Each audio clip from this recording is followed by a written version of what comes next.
In this poem, Black people will be replaced by the word America. America has a deep history, can trace its roots before colonial expansion, refuses to be reduced to the slave trade. America never needed a declaration of independence to know that all are created equal. America knows that Lincoln did not free the slaves, knows, in fact, America did. America remembers the Civil War, the Reconstruction era, the birth of a nation, and Jim Crow, knows the KKK. America remembers all the wars. The KKK, America loves its hoods, but hates the hoods. America remembers the Civil Rights era, remembers all the wars. America is always at war, but America is not as violent as the world thinks it is. America has to protect itself, has to drop bombs. America is the bomb. Change history. America is the history, the present and the future. Oh, America, the beautiful, sleight of hand, quicker than the eye, the way they dodge blades, ropes, and chains, how they constantly pull rabbits out of a hat. Listen, America, Penn and Teller caught bullets in their teeth in front of a live audience. It is widely considered one of the most brilliant magic tricks in all of human history. America must be full of magicians the way they stay catching bullets. The greatest illusion. How the trick is replicated each week. We see Black bodies disappear, yet there's never blood on anyone's hands. Abracadabra, one American video down and the next one shows up. America hates their niggas. America loves their niggas. America is niggas. And when Black people, America, has finally had enough, we will burn this motherfucker down, sip tea, call it a party, a revolution. America is a revolution. America is pimps and prostitutes, preachers and professionals. The first time I knew I was American, American. I went camping. I was surrounded by two little white girls and one little white boy in what had to be the cutest little Klan rally you ever wanted to see. The air was a whites only sign. They called me nigger like they knew something I did not. I marched away as peaceful as I knew how. Oh, America, imagine the weather, that bloody Sunday, how the arrogant sun had the nerve to still rise the next morning. America is always in mourning, one nation under God, wizards, how they constantly pull niggas out of hats and smile, a confetti of bullets, the misdirection makes us lose sight of all the reasons they needed niggas in the first place. Please remember, in this poem, America was always America. Thank you very much. Thank y'all for sticking around and hearing me. So I'm driving down the street with my 4-year-old nephew. He knocking back a juice box, me a Snapple. Today, y'all, we are doing manly shit. I love watching the way his mind works. He asks a million questions. Uncle, why is the sky blue? Uncle, how do cars go? Uncle, why don't dogs talk? Uncle, uncle, uncle. He asks uncle, uncle, uncle. He asks uncle, uncle, uncle, as if his voice box is a warp record. I try my best to answer every question I do. I say it's because the way the sun lights up the outer space is because engines make the wheels go. It's because their minds aren't quite like ours. I say yes, no, no, yes, no, yes, no. I don't know. Who knows? Maybe we laugh. He smiles, looks out the window, spots a cop car, drops his seat and says, "Oh man, Uncle, 5-0, we gotta hide." I'll be honest. I'm not happy with the way we raise our Black boys. Don't like the fact that he learned to hide from the cops well before he knew how to read. Angrier that his survival depends more on his ability to deal with authorities than it does his own literacy. Get up, I yell at him. In this car, in this family, we are not afraid of the law. I wonder if he can hear the uncertainty in my voice. Is today the day he learns that Uncle is willing to lie to him? That I'm more human than I am hero. We both know the truth is far more complex than do not hide. Both know too many Black boys who disappeared, names lost, know too many Trayvon Martins, Oscar Grants, and Abner Louimas, know too many Sean Bells and Amadou Diallos, know too well that we are the hard-boiled sons of Emmett Till. Still, we both know it's not about whether or not the shooter is racist. It's about how poor Black boys are treated as problems well before we're treated as people. Black boys in this country cannot afford to play cops and robbers if we're always considered the latter. Don't have the luxuries of playing war if we're already in one. Where I'm from, seeing cop cars drive down the street feels a lot like low-flying planes in New York City. Where I'm from, routine traffic stops are more like minefields. Any wrong move could very well mean your life. And how do I look my nephew in his apple face and tell him to be strong when we both know black boys who are murdered every day simply for standing up for themselves? I take him by the hand, I say be strong. I tell him, I say be smart. Be kind and polite. Know your laws. Be aware of how quickly your hand moves to pocket for wallet or ID. Be more aware of how quickly an officer's hand moves to holster for gun. Be black. Be a boy. Have fun. Because this world will force you to become a man far more quickly than you'll ever have to need to. He lets go of my hand, but Uncle, he asks, Uncle, what happens if the cop is really mean? And it scares me to know that he, like so many other black boys, is getting ready for a war I can't prepare him for.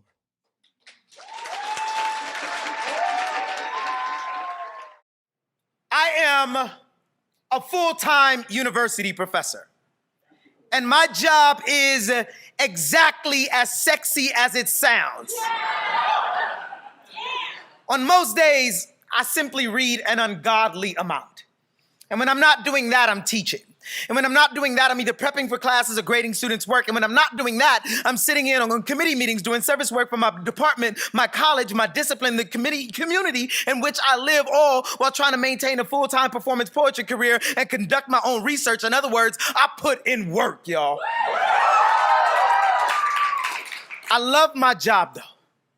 On most days, teaching for me is like one of those really complicated math problems where if Johnny had 17 candy bars and then he boarded a train from Kansas going 90 miles an hour, how many basketballs can he burn on the roof before the children start crying again? In other words, it's confusing as fuck. But I love how we come together and almost always figure it out. I had this one student, y'all, brown as the border that crossed her, asked if I think her white colleagues understand that her family had been trying to get her into college for generations. Said she wanted to understand the weight of that, wanted them to know that she picked this campus the same way her grandfather picked fruit, that it was slow and painful, but what else was she gonna do? Said she was upset that her colleagues seem angrier with illegal immigration than they do with banking practices. Fact, it would cost this country's government roughly $70 billion to pay for all tuition at public colleges and universities. Instead, we spend that much to subsidize the cost and over $100 billion in student loans. When tuition is steadily rising and starting salaries are dropping, degrees become no different than a designer bag, a cheap fashion statement, not even worth the trip to the mall. No one ever tells you that you have to drown in debt in hopes of making it to the shore, that the loan system is a lot like Alcatraz, like Rikers Island. We're getting screwed while the guards don't even have the decency to pretend to look the other way. The only difference between student debtors and prisoners is that students are taught to think they're on the outside of the bars. What world do we live in where we bail out banks who are too big to fail, even though they bank on the failure of our students? What world do we live in where college professors struggle to pay back student loans? It's like we learn nothing from Biggie. We're getting high on our own supply. Some days, y'all, I feel like a wolf in sheep clothing. Or better, I feel like a shepherd leading his flock to slaughter. I teach classes on structural racism and gender inequality in a system that is more willing to punish its students for plagiarism than it is for sexual assault. What are we telling?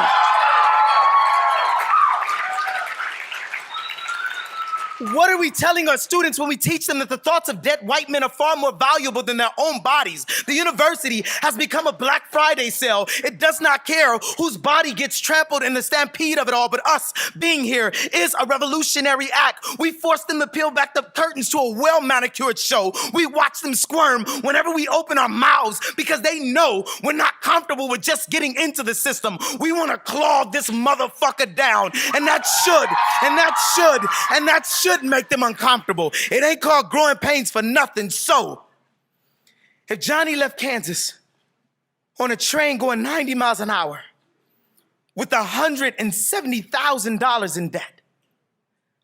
How much longer will it take for us to realize that if he actually burned basketballs on a roof, it would still make so much more sense than all of this?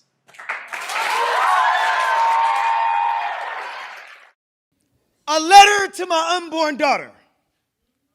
Baby girl, you should know that daddy only knows two options. He knows go hard or go home.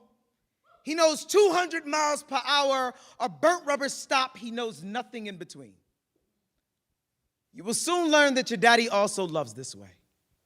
You'll have a hard time understanding how anyone in this world could ever call me mean. Not my daddy, you'll say. He's the kindest man in the world. Someday, you will learn that I reserve the sweetest parts of myself just for you. See, on some nights, we will slow dance together till we both tire out and fall asleep. Other nights, we'll dress in our finest clothes and go wherever you like. We will wear inside jokes so big on our faces that you could live forever on them. And every morning on your birthday, I will sing a song I wrote just for you. This, baby girl, will be really cute up until the time you turn 18 and I show up to your college dorm room singing, "Look who's 18, daddy's baby great teen, no longer breaking everything."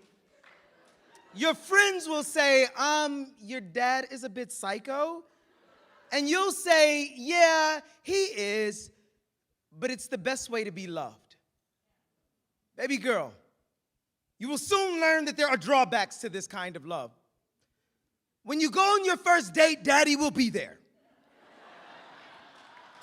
I will put my arm around this person, whisper softly in their ear, whatever you do to her, I will gladly do to you. You both should know that your dad spent a few days in jail, so I'm comfortable with all kinds of weird shit. Listen, baby girl, listen. If you listen, hold on. If you want to wear those short shorts with your ass hanging out, then guess what? Daddy's going to wear those short shorts with his ass hanging out too, and we're going to wear that shit together. You'll see how cute you think that shit is then. And if you want to go around sleeping with all the guys in the world, guess what daddy's going to do? He's going to go around, fuck all the guys in the... Wait, hold on. Listen, baby girl, daddy went to some places that is now uncomfortable, and for that he's sorry. A few things. First things first, daddy's not gonna sleep with a bunch of guys. It's not his thing to do. He doesn't like that. It's not cool with him. It's not that anything's wrong. It's just not for him. Two, baby girl, it's not that there's anything wrong with sleeping with people per se, because when two people love each other, the way your mother and I do, and sometimes it's not about love. It's just, you know what? Fuck it. Go talk to your mother about this shit. I never wanted to have a conversation with her anyway. Listen, baby girl, daddy understands the problems with slut shaming. Knows the issues with calling women whore is grounded in sexism and patriarchy and insecure men who are too afraid of women owning their own bodies. Baby girl, daddy wants you to own your own body, wants you to know what it's like to live life as if humans were made to jump out of airplanes without parachutes. I want you to be everything you can be. Be a wild-haired trigger pistol with no safety. Be a rolling ball of butcher knives. Be a bad motherfucker. Learn how to scream no and mean it. Be as loud as the day you were fucking born and mean it. I cannot wait to sing the first song to you.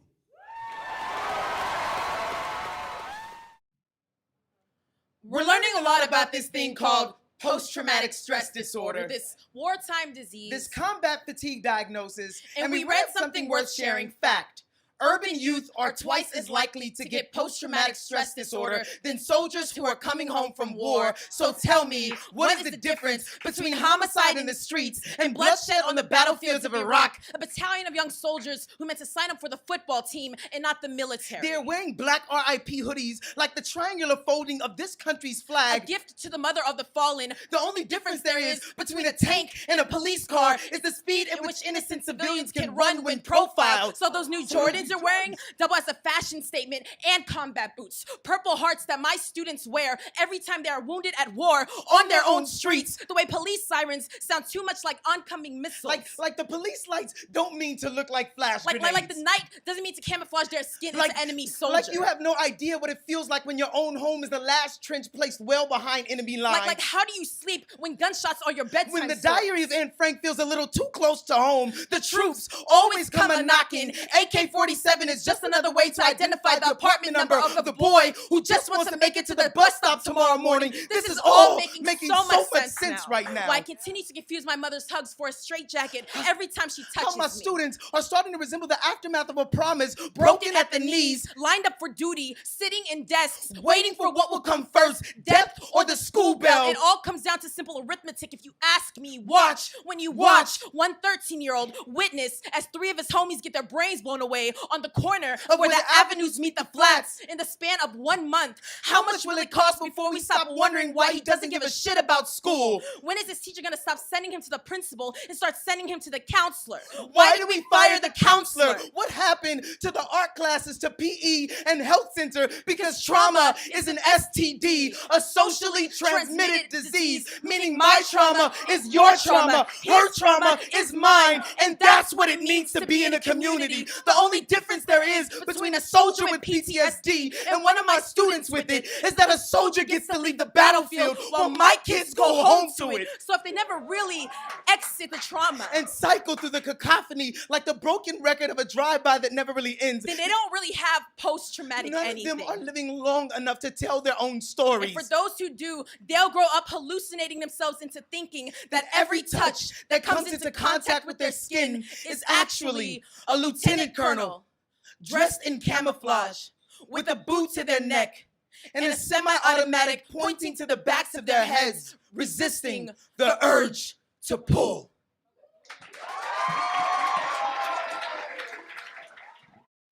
Baby brother is 3 years younger than me. He is a free ticket to an amusement park. He is the front row at a comedy show, a museum of laughter. Baby brother is always a good time. Being raised by a single mother meant that my job was to take care of him, which was always easier said than done. In the 3rd grade, he lost a set of keys to our house no less than 12 times. When my mother saved up to buy us these expensive jackets for Christmas, he left his on the playground the first day he wore it to school. The teachers called my mother because he talked in class, because he fought in class, because one time in the 1st grade, he kissed a girl open mouth in the back of the class. Baby brother is hip hop at a summer barbecue. He is loud, always gets the party going, and no matter how out of pocket he is, you cannot imagine a single thing in this world without him. When he began learning about addition, he excitedly told me about it on our daily walk home from school. He asked, "Javon, what's 1 plus?" I, confused, asked, "1 plus what?" We went back and forth like this until he finally gave up and said, "You know, for you to be so damn smart, you don't know nothing." That moment always stuck with me. It is the earliest memory I have of failing as a teacher.